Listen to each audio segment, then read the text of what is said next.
Sarah Williams woke up to the soft hum of her alarm clock and the gentle light filtering through the curtains into her bedroom. She stretched and took a deep breath, enjoying the quiet moment before the day began. Her two kids, still asleep in their rooms, and her husband Marcus, already gone off to work as the mayor of Hillsborough. Sarah had always prided herself on balancing her role as a mother, wife, and nurse with grace. She wasn't perfect, but she loved her family fiercely and worked hard to provide them with everything they needed. It was an ordinary Tuesday afternoon when things began to shift unexpectedly. Sarah was driving home from the hospital after a long shift, her mind on the dinner she had planned for her family, when her car slid slightly on the wet road. She had been careful, but the rain had come down in sheets, making visibility poor and the pavement slick. She slowed her speed, but just as she turned a corner, her car bumped into another vehicle. The moment of impact wasn't severe enough to cause any significant damage, but it startled her. She quickly put her car in park and got out to check the other driver. The woman behind the wheel was visibly upset, her face red with anger. She had been in a silver sedan, and the crash had left a small dent in the back bumper, but nothing major. Sarah immediately began to apologize, even though she didn't think the situation was her fault. After all, the other driver had been tailing her too closely. It was a simple fender bender and should have ended there, but instead the woman's anger flared up even more.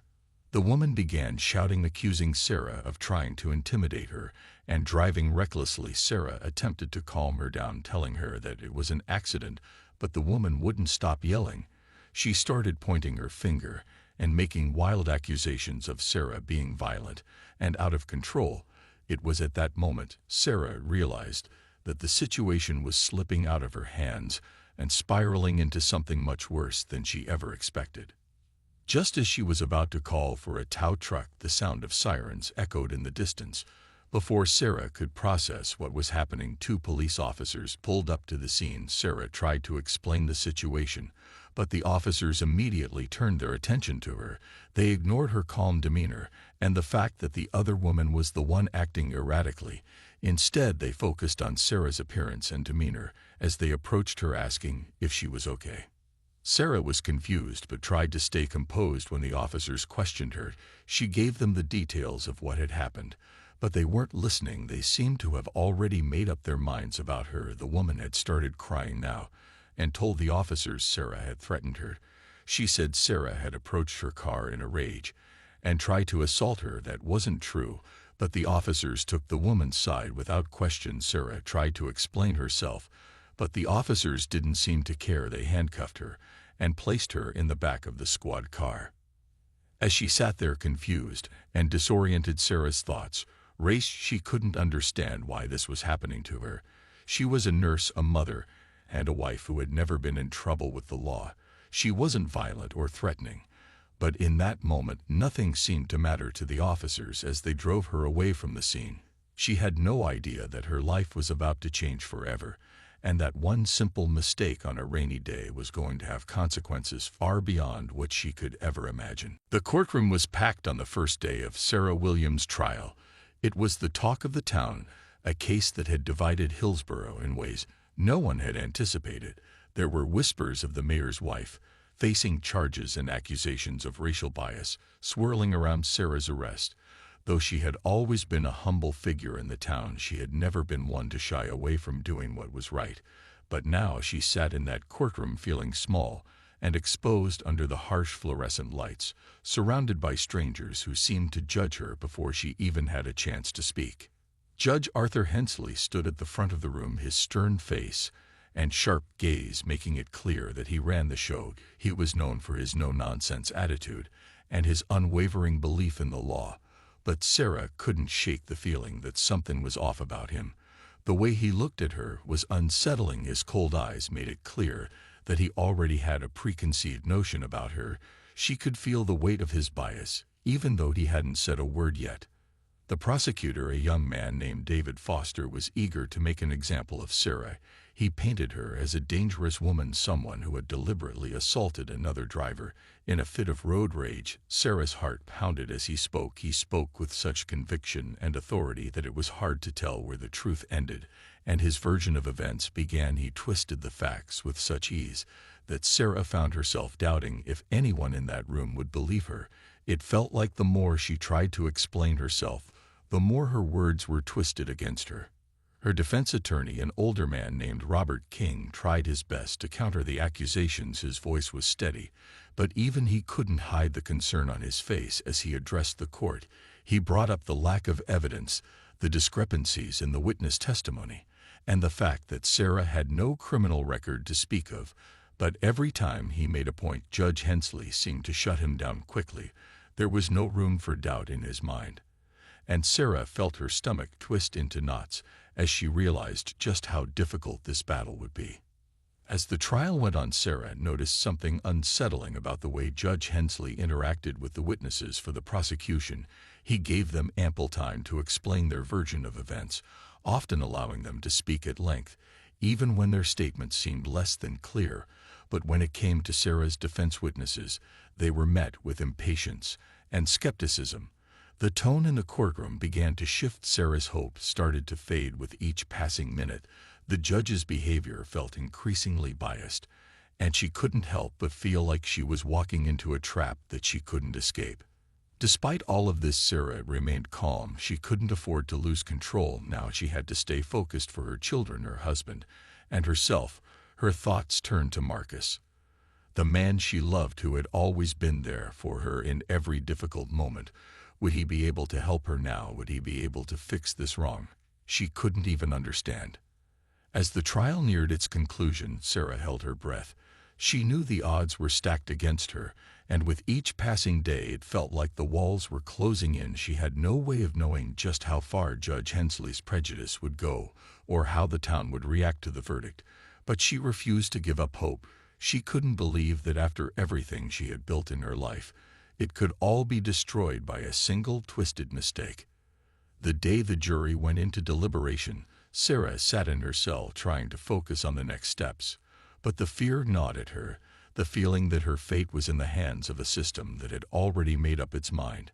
And no matter what she did, she knew the fight wasn't over yet. The silence in the courtroom was deafening as the jury returned after hours of deliberation. Sarah's heart hammered in her chest. As the foreman stood up to announce the verdict, she barely heard the words "guilty" as they echoed in her mind. It felt like the world had come crashing down around her. The air in the room grew heavy, and the faces of the people who had come to watch the trial seemed to blur. She couldn't believe it. She couldn't believe that after all the truth she had fought to tell, after all the hours spent in that courtroom trying to defend herself, she was being convicted. Her hands trembled as she sat there, stunned, unable to move. The words from the prosecutor still rang in her ears, accusing her of something she had never done, accusing her of being a violent woman. When the judge's voice cut through the noise, delivering a life sentence without the possibility of parole, Sarah's world shattered into pieces. She felt as if the ground had slipped out from under her, and she was falling into a dark abyss where nothing made sense. The courtroom buzzed with mixed reactions. Some whispered in disbelief, while others looked on with cold indifference. Sarah tried to process what had just happened, but it felt like a cruel joke. It couldn't be real, couldn't be happening to her. She was a mother, a wife, a woman who had spent her life caring for others. And yet here she was being sentenced to a fate she didn't deserve. Her attorney, Robert King, seemed just as stunned as she was, his face pale with shock. As he tried to gather his thoughts, he made a brief attempt to argue for leniency, but it was clear that Judge Hensley wasn't interested in anything but enforcing his harsh sentence. Sarah was being led away in handcuffs as the weight of the moment hit her in waves. The cold metal of the cuffs biting into her wrists was a reminder of the reality she now faced. As Sarah was escorted out of the courtroom, she felt a growing sense of panic rise within her. What was going to happen to her children? How would Marcus ever recover from this? Her mind raced with 1,000 questions, none of which had any answers. She could hear the murmurs of the crowd as she was led down the hallway, but they felt so far away, so distant from her own reality. The world outside felt like it was spinning without her. But even as she was taken away, Sarah refused to give in to despair. There was something in her, something deep down, that refused to believe that this was the end. Her family needed her, and she couldn't let them down. She had to stay strong for them. She had to find a way out. Inside the prison walls, Sarah was processed and placed in a holding cell where she would wait for her transfer to a permanent facility. The sound of the heavy door slamming shut behind her echoed in her ears. She sat on the cold metal bench and closed her eyes, taking slow, deep breaths, trying to steady her mind and calm the storm of emotions swirling inside of her. She couldn't let herself fall apart, not yet. Her thoughts drifted to Marcus. He had been in the courtroom, but he hadn't been able to intervene. He hadn't been able to stop the injustice that was happening to her. He wasn't there to protect her this time. And as Sarah thought about her husband, the anger she had suppressed for so long began to build again. She couldn't believe that after everything they had built together, their family, their life, she was being punished for something she hadn't done, something that had been twisted and manipulated by people who didn't care about the truth. The anger was sharp, but it gave her clarity. Sarah knew one thing for certain now. She wasn't going to give up. She wasn't going to let the system bury her without a fight. She couldn't. She had to believe that there was a way to make them see the truth, no matter what it took. Marcus Williams stood at the window of his office in the town hall, staring out at the streets below where a soft winter rain fell. The town of Hillsborough looked peaceful, almost idyllic, but beneath the surface, everything was in turmoil. His mind raced as he replayed the events of the last few days. His wife, Sarah, was in prison, sentenced to life for something she hadn't done. He had always known that their small-town life would be complicated by his political career, but he never imagined it would spiral into something this ugly. As mayor, Marcus had always kept his personal life separate from his work, believing it was crucial for maintaining objectivity in the public eye. But now, as the walls seemed to close in around Sarah, he felt powerless. He had kept quiet while Sarah's trial unfolded, hoping for the best, hoping the justice system would see reason. But now, with the verdict handed down and his wife incarcerated, he couldn't stay silent any longer. It wasn't just a miscarriage of justice, it was a political issue. He knew it, and deep down, he had always known that one day his public status could be weaponized against him. What he hadn't anticipated was how far the corruption could run in a small town like Hillsborough. As Marcus sat in his office, the weight of his position settled heavily on him. He couldn't just wait for someone else to fix this. He had to act. He knew exactly where to start. Judge Arthur Hensley. The name had been floating around in whispers during Sarah's trial, murmured by those who knew of his history with racial bias and his strict, unforgiving stance toward black defendants. Hensley was a fixture in Hillsborough's justice system, a man with a reputation for hard-handed decisions that favored the prosecution. Marcus had never been a fan of his, but he had always assumed that Hensley was just doing his job. Now, it seemed the judge's actions went much deeper than anyone had realized. That evening, Marcus met with his closest allies, people he trusted beyond his political career. He spoke in quiet, measured tones as they gathered in the back room of a local diner. The mood was tense, the air thick with uncertainty. "I've been digging into Hensley's past," Marcus said, leaning forward. "There's more to him than just his rulings. A lot more. I've heard rumors of how he handles cases like Sarah's. We need to dig deeper." One of his allies, a former lawyer named Lena, nodded slowly. "You're right. Hensley's been on the bench for decades, and some of his rulings have left more than a few people questioning his impartiality. We can't ignore the pattern." Marcus clenched his fists, his frustration mounting. He had spent years trying to build a reputation of fairness, of doing the right thing. But now, his wife, his family, was caught in the gears of a broken system. He couldn't let it stand, not when he knew that the town's legal system had been corrupted by a man like Hensley. The plan was set into motion. Marcus used his position as mayor to gain access to public records about Hensley's past cases. He met with local law enforcement officers, quietly gathering information about the judge's influence over the years. Meanwhile, Lena and a small group of trusted allies began looking into the prosecution's role in Sarah's case. They all knew that they had to be careful. The town was divided, and any misstep could set back their progress by years. But Marcus wasn't worried about the politics anymore. He wasn't worried about re-election, about his own reputation. He was worried about Sarah, about their children, about the woman he knew so well, the woman who had always stood by him, who had dedicated her life to helping others, the woman who had been taken away from him for nothing. As Marcus left the diner that night, he had a fire in his belly. The fight was only beginning. And this time, it wasn't just about political maneuvering.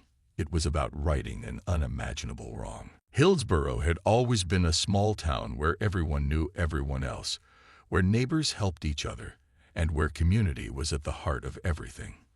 But now, the town felt like it was on the brink of something far darker.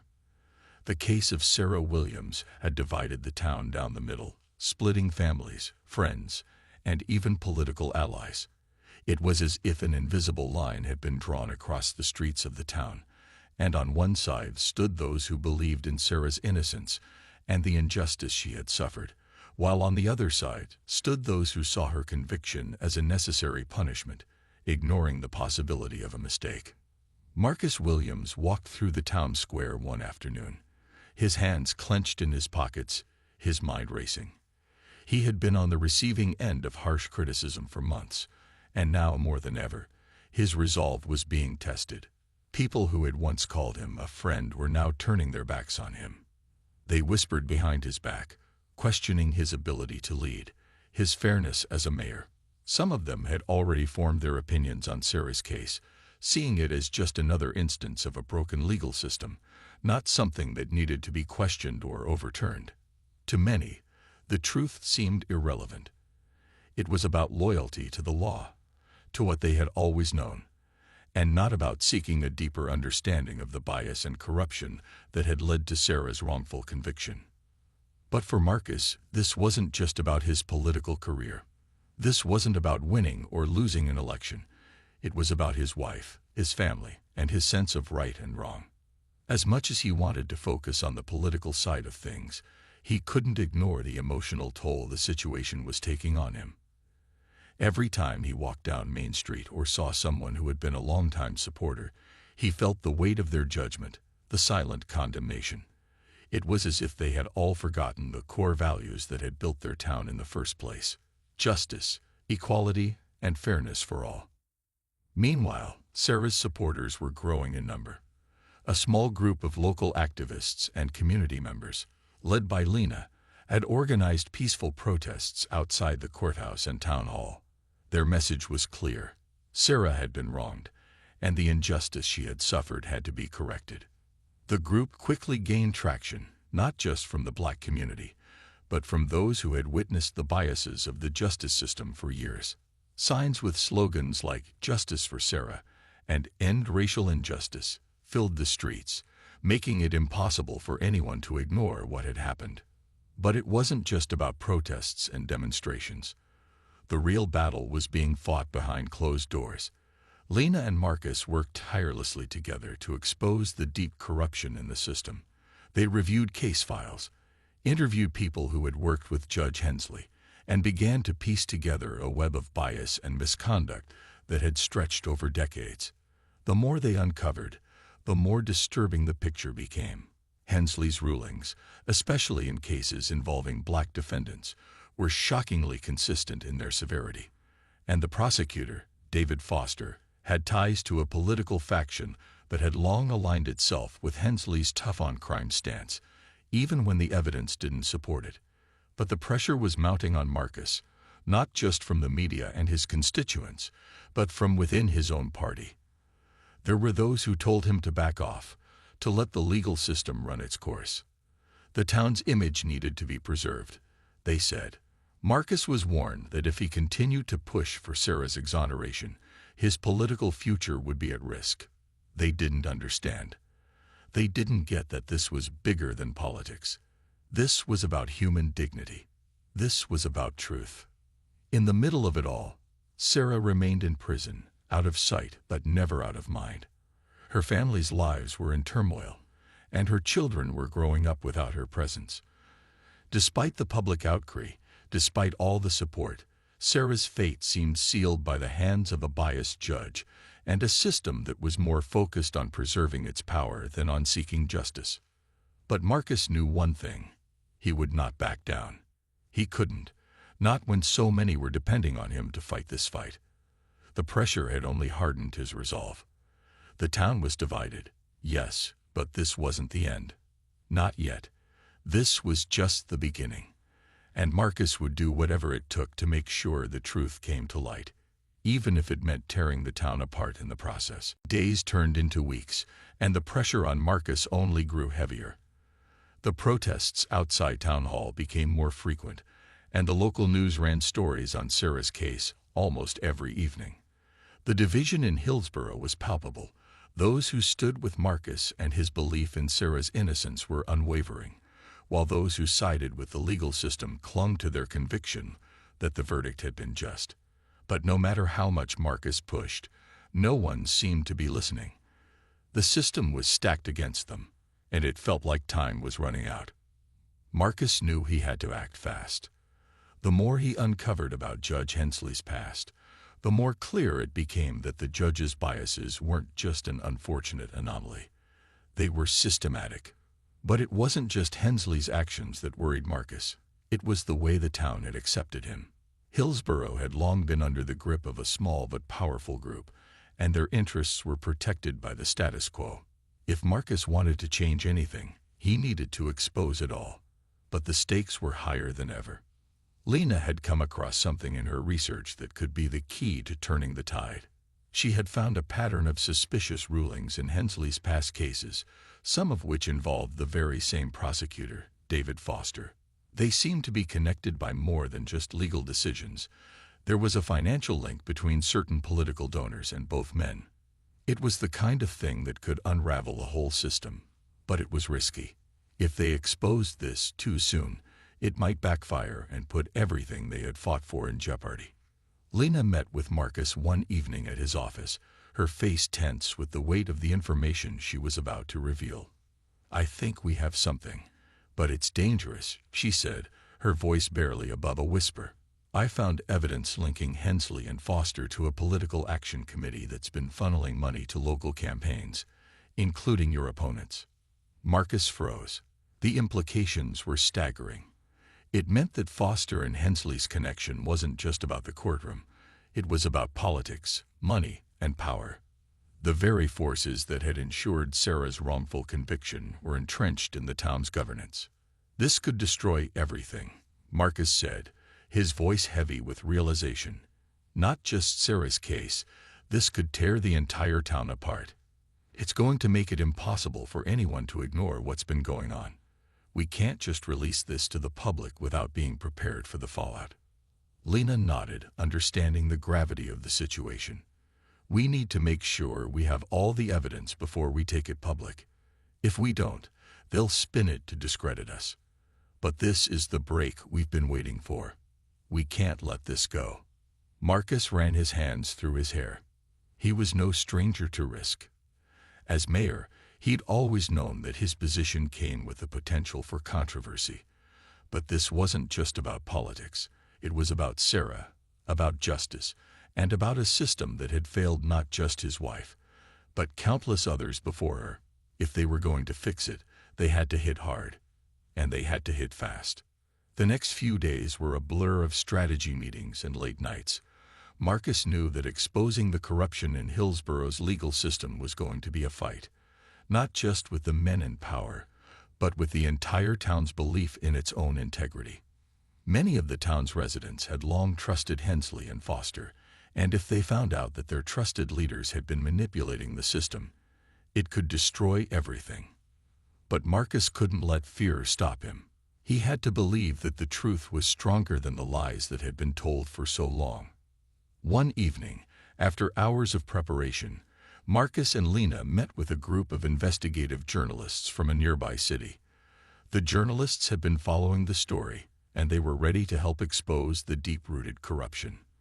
They had their own sources, their own ways of verifying the documents and information that Marcus and Lena had gathered. "This is it," Lena said, her voice a mix of anticipation and anxiety. "We're going to do this, Marcus. There's no turning back." Marcus nodded, feeling the weight of the decision. "Let's make sure the world sees the truth." The decision was made. The next morning, the story would break. But Marcus couldn't shake the feeling that everything he'd worked for was now on the line. His political career, his family's future, and the very fabric of the town he had sworn to protect were all about to be thrown into turmoil.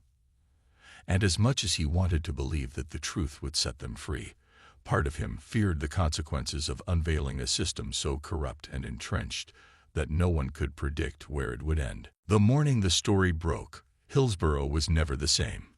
News outlets across the region picked up the explosive revelations, and soon every major newspaper and television station was reporting on the connection between Judge Hensley, Prosecutor Foster, and the political action committee that had been funneling money to local campaigns.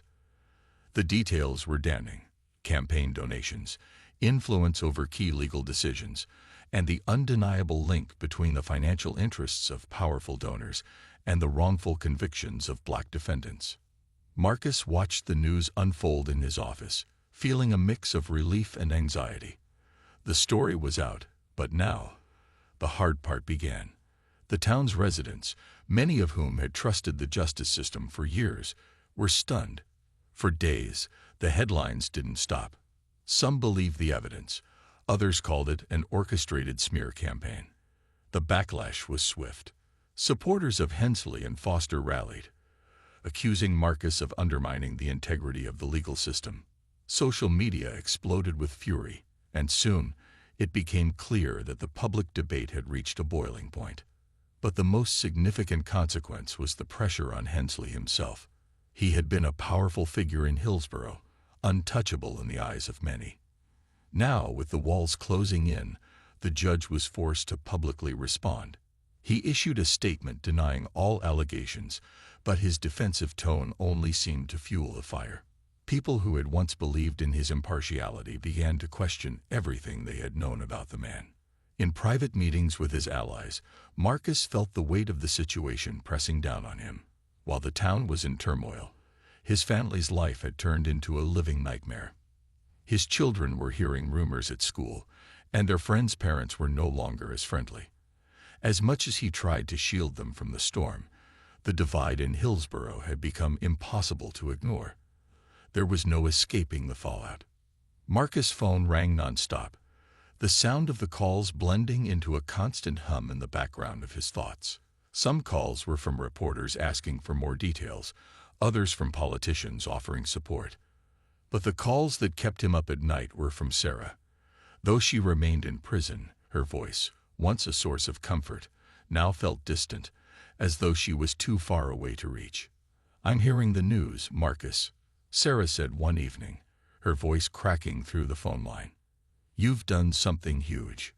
But I'm scared, Marcus. What if this backfires? What if it's all too much?" He knew she was afraid. He could hear it in her voice. She had spent months in a prison cell, unable to see the outside world, unable to see the progress they were making.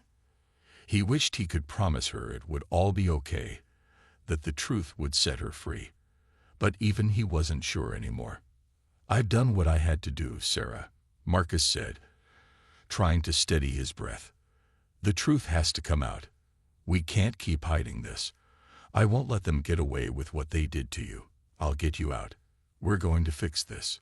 Sarah was silent for a moment, and then she spoke again, softer now.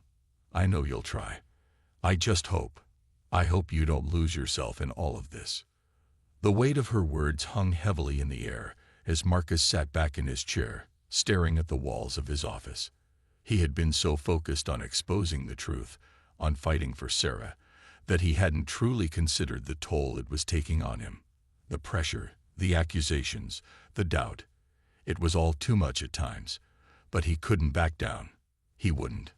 As the days passed, Marcus and Lena continued to work relentlessly, gathering more evidence, meeting with more journalists, and preparing for the inevitable legal battles ahead. They knew that exposing the corruption was just the beginning. The road to Sarah's exoneration was going to be long and fraught with obstacles, and with every piece of information they uncovered, it became clearer that the fight was not just against Hensley and Foster. It was against a system that had protected them for so long. The unraveling of the town had begun, but what remained to be seen was whether the truth would be enough to mend the broken pieces, or if it would tear everything apart beyond repair. Marcus knew one thing for sure. The town of Hillsborough would never be the same, no matter what the outcome. And neither would he. The tension in Hillsborough reached a fever pitch as the battle over Sarah's conviction became the focal point of the town's existence. Marcus had spent months trying to expose the truth, and now, with the weight of his city's future in his hands, the final reckoning was near. The corruption that had once been buried beneath layers of bureaucracy and tradition was now on full display for the world to see, but the stakes were higher than ever. Sarah's legal team had filed an appeal, citing the new evidence that connected Judge Hensley and Prosecutor Foster to the political machine that had twisted the justice system to their favor. The case was moving forward, but not without fierce resistance. Hensley and Foster had powerful allies, and they were prepared to do whatever it took to protect themselves from the fallout. Marcus knew that the legal battle would be long and grueling, but he was no longer just fighting for Sarah's freedom. He was fighting for justice itself. The town of Hillsborough was in turmoil. Protests had grown larger, with more people joining the calls for justice every day. The support for Sarah had swelled as new revelations came to light about how deep the corruption went. But there were still those who refused to believe that the town's justice system had failed them. The divide between those who saw the truth and those who defended the status quo seemed insurmountable. Families were torn apart, old friendships tested beyond repair. Marcus walked the streets now with his head held high, but he couldn't ignore the whispers, the judgment that followed him everywhere. It was during one of the town hall meetings that the turning point came. The mayor's office was packed with concerned citizens, local activists, and media representatives. Marcus stepped up to the podium, his voice steady despite the chaos inside. "I've spent my life serving this town, believing in what it could be," Marcus began, looking around the room. "But what I've learned over the past few months is that the system we've trusted isn't just as we've been led to believe. There are people in this town, people I once respected, who have used their power to corrupt our very idea of justice." A murmur of disbelief rippled through the room, but Marcus pressed on, determined to face the truth head-on. "I stand before you not as a politician, but as a husband, a father, and a man who believes in doing what's right," he continued, his eyes locked onto the faces of the people in the crowd. "We can no longer pretend that what's happening is just a mistake. This town has been built on the ideals of fairness and equality, and yet it has allowed people like Judge Hensley and Prosecutor Foster to undermine those values for years." The crowd was silent now, hanging on every word. Marcus knew he had to confront the undeniable truth. His own position in power had been built on the same system of corruption that had wronged his wife. And yet he stood there, asking the town to believe in a better future, one where the truth and justice could no longer be ignored. The town hall was over in a flurry of emotions, but Marcus knew that something had shifted. People were no longer willing to ignore the corruption. They were ready to fight for a fairer system, one that didn't protect those in power, but protected the innocent. It wasn't long before the legal tides began to turn. With the media and public opinion on their side, Sarah's appeal gained traction. The case was reopened, and more evidence came to light about Hensley's systematic bias. As the investigation unfolded, it became clear that the system in Hillsborough was broken. But it could be fixed. Slowly but surely, cracks began to form in the power structures that had once seemed invincible. Months later, the day came when Sarah was finally exonerated. The courtroom was filled with emotion as the judge declared her innocent, and the crowd erupted into applause. Sarah was free at last, and Marcus was there, waiting for her as she walked out of the courtroom, her face illuminated with tears of joy. Their children rushed to her side, And in that moment, Marcus realized that all the pain, the struggles, and the sacrifices had been worth it. But even in the aftermath of victory, Marcus knew that their work wasn't done. The town would need time to heal, and the changes that had been set in motion had only just begun. The corruption that had poisoned Hillsborough's justice system was far from eradicated, but with Sarah's release, Marcus knew one thing for sure: there was hope. In the end, truth had won, and the fight for justice had reshaped their lives and their town forever.